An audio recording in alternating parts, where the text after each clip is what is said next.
As you might notice, I started out of pitch. That is a very simple reason for that. I was not ready to start the concert.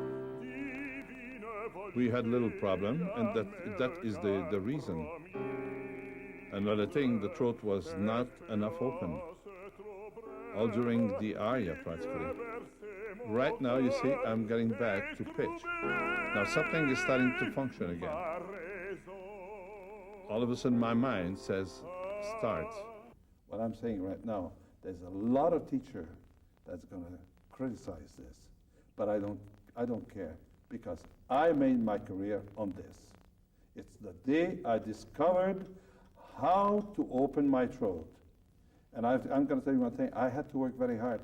I had signed a contract with an opera company, and I knew I could not fulfill my part, because I was not ready vocally. And all of a sudden, I said, I got 6 months, and without teacher, without nobody, I said, I'm going to discover what is the voice. Before we go on to the breathing, are there any questions? I do have one. You mentioned that you spent about 6 months in front of a wall until you finally found the proper sound. In the light of that, basically what you're saying is that one can go to as many lessons as they want. If they're not willing to take responsibility for their body, it won't happen. This is a beautiful answer, because that's the thing I always say to the pupil. The real teacher is not me. It's not the teacher you have in front of you, it's yourself. You know, it's like a doctor who wants to become a doctor. He has to learn by himself how to cut. And that us singers, we expect our teacher, after 50 years, he's going to be there holding us by the hand. On the stage. Yeah, really. Exactly. You don't realize how alone you are. But that's the point, you know, because the thing is, just try to realize one thing. To learn how to sing, it's exactly like when you're going to walk on that stage. Nobody is there to help you. Everything is done by yourself. It's a very lonely life, I would say, but it's a marvelous life. So in a way, if it doesn't work, there's no use in blaming the teacher. You just did not do your part of the I would go work. as far as to say that I think there is more bad pupil than teacher. Yeah. Or bad singers, call it the way you want it. Mm-hmm. Because you see, the thing is, there's one thing that you have to learn. I think it's a good thing that I should say it now. Don't get accustomed to your sound. Because the moment you start to get accustomed to your sound, automatically that is the sound you want to do.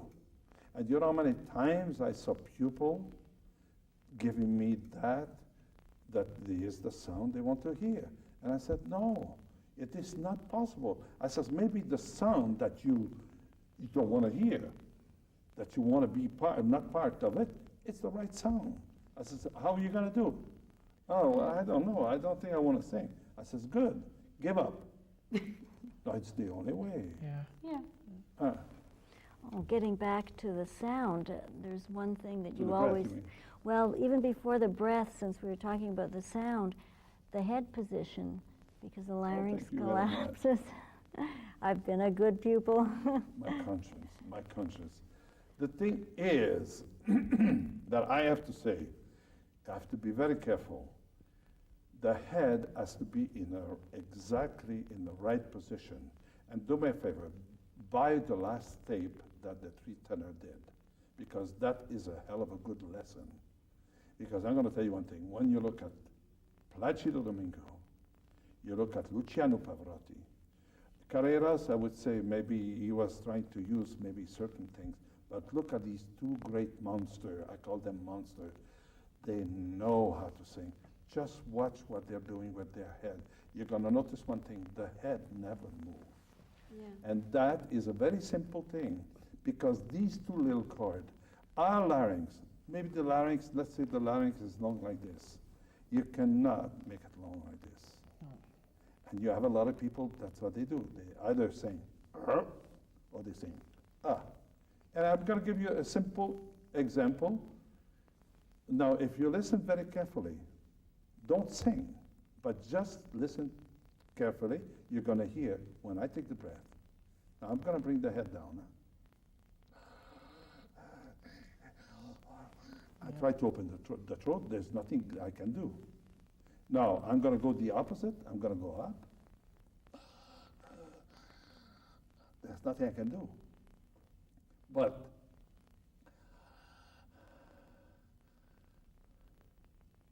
now it's normal. Now watch it again. You see, you move your head, I would say you move your head about maybe a 16, an eighth of an inch. You're out of the, I call it the socket.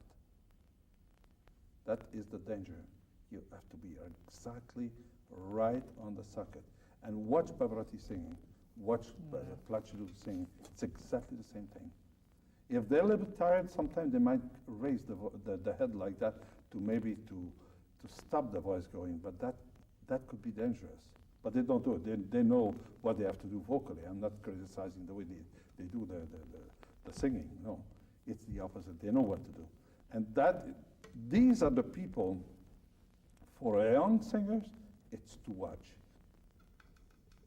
For you, what is the resonance? Tell me.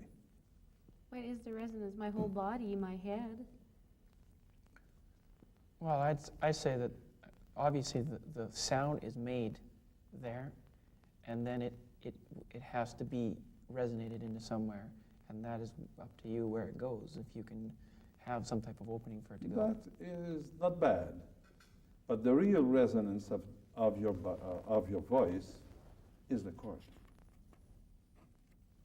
Because you take off the tension of the chord, you've got no resonance. You know, they always say, put it in the resonance, put it in the resonance, you know? No, that's where it goes bounce after it's produced. That's right. Yeah. But for instance, I'm just going to show you. Now I'm going to loosen the voice, the chord.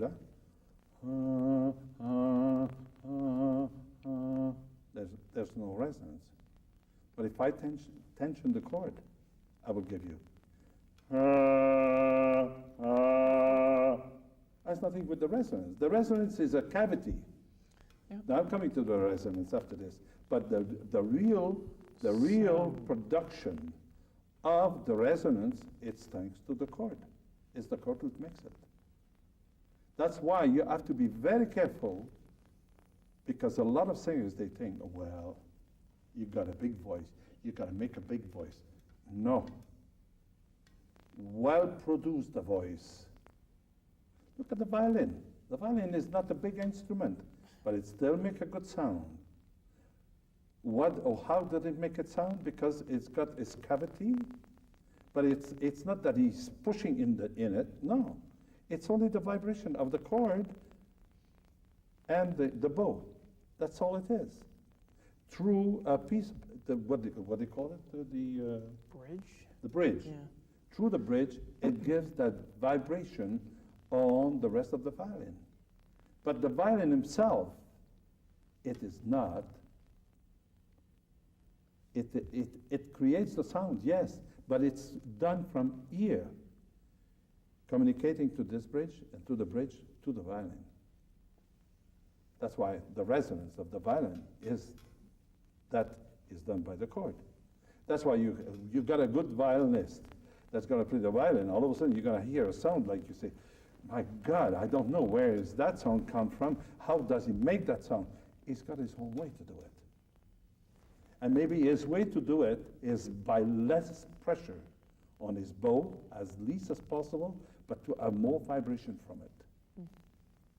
And this is where the great artists become great, because they discover things that other people, they expect a teacher to give it to them, but they don't want to go and search for it.